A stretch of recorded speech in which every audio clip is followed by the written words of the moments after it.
Balamusiza nnyo abalabi baffe nembeebaza okutulaba nensaasira abo abalwazizza aye nsajjukirako abalina ebirungi bye mufunye.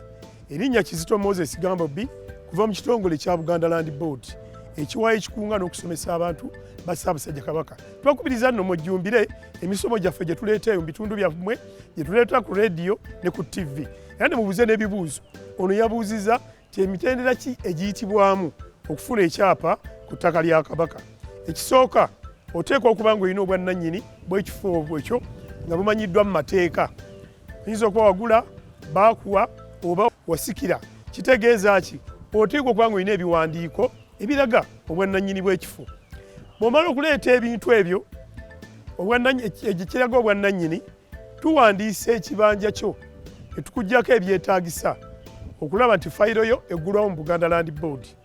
Bw'ova ku mutendera ogwo ogenda ku mutendera ogw'okupuntibwa. Bw'omala okupuntibwa waliwo akakonge.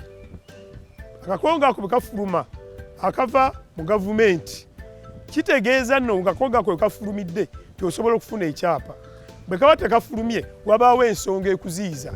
N'olwekyo akakonge ako olufuluma nga tukubutegeeza nti oteekwa okusasula emisoso gino na gino na gino gye tuyita assessment nga tugikuwa nga g'osigala tubanja kyapa kyo.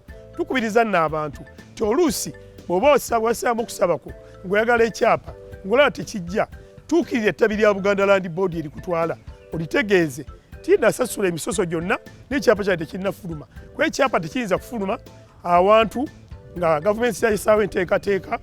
Oyinza okuba oli mu road reserve, poloti yo eyinza okuba ntono nnyo nga tesobola kufuna kyapa, oba poloti yo eyinza okwegwako mu poloti y'omulala. Olwekyo gy'emitendera kasooka wandiisa ne bakupunta akakonge ne kafuluma ng'osasula emisoso ekyapa kyo nga kifuluma. Tubaagaliza okulaba obulungi, tubeebaza okugoberera bye tukola.